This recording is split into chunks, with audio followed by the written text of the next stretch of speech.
Bismillahirrahmanirrahim. Macam mana cara nak belajar bahasa Arab dengan mudah?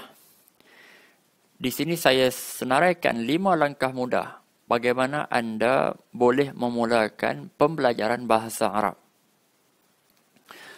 Langkah yang pertama, anda mesti faham kepentingan bahasa Arab dalam kehidupan kita sebagai seorang Muslim. Selepas habis tonton video ini, anda boleh pergi ke laman web bahasaarabmudah.com/penting. Di sana terdapat 3 video ringkas yang menceritakan, yang menggambarkan betapa pentingnya bahasa Arab dalam kehidupan anda sebagai seorang Muslim. Anda mesti tengok video tersebut kerana video tersebut telah mengubah ribuan peserta, telah mengubah ribuan pelajar daripada tidak minat bahasa Arab kepada minat bahasa Arab, daripada tidak suka bahasa Arab kepada cinta dan sayangnya mereka kepada bahasa Arab.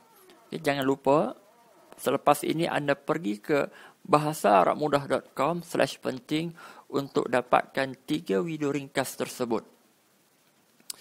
Kalau anda tak faham bahasa Arab, anda tidak akan ada kekuatan untuk belajar bahasa Arab. Kalau anda tidak faham akan kepentingan bahasa Arab dalam kehidupan kita sebagai seorang Muslim, kita akan belajar bahasa Arab itu sambil lewa sahaja. Dan ramai pelajar di sekolah agama khususnya, mereka belajar bahasa Arab ini hanya sekadar untuk lulus peperiksaan. Ini disebabkan mereka tidak faham bahawa bahasa Arab itu boleh memberikan satu nilai yang sangat hebat dalam diri mereka.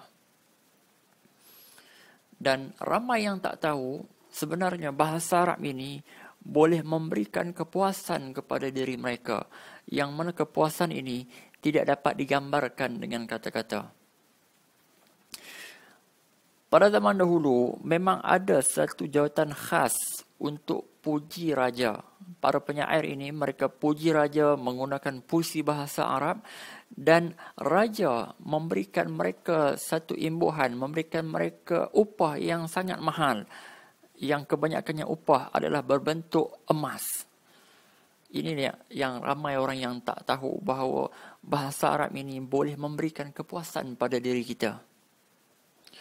Langkah kedua, setelah kita faham kepentingan asas bahasa Arab, setelah kita faham kepentingan bahasa Arab itu dalam kehidupan kita sebagai orang Islam, kita tambahkan perbendaharaan kata. Jadi nak tambahkan vocab ini, kita boleh buat melalui membaca ayat-ayat ringkas, kita boleh baca dialog bahasa Arab yang ringkas, kita juga boleh boleh baca kata-kata hikmah bahasa Arab dan sebagainya. Dan apa lebih penting adalah, kalau anda boleh baca bahan bacaan dalam bahasa Arab dalam bidang yang anda minat, anda akan mudah mengingati perkataan-perkataan bahasa Arab tersebut. Langkah ketiga, apabila kita mula tambah vocab kita melalui ayat-ayat ringkas, melalui dialog, melalui kata-kata hikmah, jadi akan tersenarai, akan terlintas di fikiran kita beberapa persoalan. Di sini saya akan senaraikan 3 persoalan yang sering bermain di minda orang yang baru nak belajar bahasa Arab. Salah satunya adalah perkataan faslin itu. Okay? Faslin, perkataan bergaris itu, yang atas dan di bawah, faslin dan al-fasli. Kedua-dua perkataan ini bermaksud kelas. Okay? Dapat anda hanya tumpukan perkataan yang bergaris saja. Orang yang baru belajar bahasa Arab, dia akan fikir, dia akan pening kepala. Kenapa perkataan yang ke atas tu tidak ada alif lam? Perkataan di bawah tu ada alif lam. Ini antara persoalan yang sering bermain di minda orang yang baru nak belajar bahasa Arab. Persoalan kedua, kita tumpukan pada perkataan yang bergaris, iaitu perkataan al-kitabu. Okey? Ketiga-tiga perkataan itu membawa maksud buku ataupun kitab. Kan ada perkataan yang dibaca dengan al-kitabu, ada yang dibaca dengan al-kitaba, ada yang dibaca dengan al-kitabi. Berlaku perubahan baris di belakang, dan inilah yang menyebabkan ramai orang merasakan bahasa Arab itu susah. Jadi persoalan yang begini kita senaraikan dahulu dan nanti akan terjawab apabila kita mula belajar kaedah bahasa Arab. Dan persoalan ketiga yang sering bermain di minda orang yang baru nak belajar bahasa Arab. Sebagai contoh, kalau kita nak sebut saya pergi, Arab sebut azhabu. Kalau nak sebut kamu pergi, tazhabu. Ini orang ramai pening kepala. Dan kalau bahasa Melayu ni mudah, saya pergi, kamu pergi, mereka pergi. Perkataan pergi itu tak berubah. Tetapi ini lain dengan bahasa Arab. Jadi persoalan begini kita senaraikan dahulu dan kita akan faham selepas ini. Jadi nak belajar bahasa Arab ni memang kena sabar sikit. Sabar tu bukannya disebabkan bahasa Arab tu susah, tapi ini adalah salah satu proses pembelajaran dalam bahasa Arab. Dan kalau kita boleh bersabar ketika bulan Ramadan untuk berpuasa, jadi untuk belajar bahasa Arab kita pasti boleh. Jadi Tok Guru saya pernah pesan, kalau kita nak tahu kita ni layak ke tak belajar bahasa Arab ni, kalau kita mampu puasa bulan Ramadan, artinya kita layak untuk kuasai asas bahasa Arab.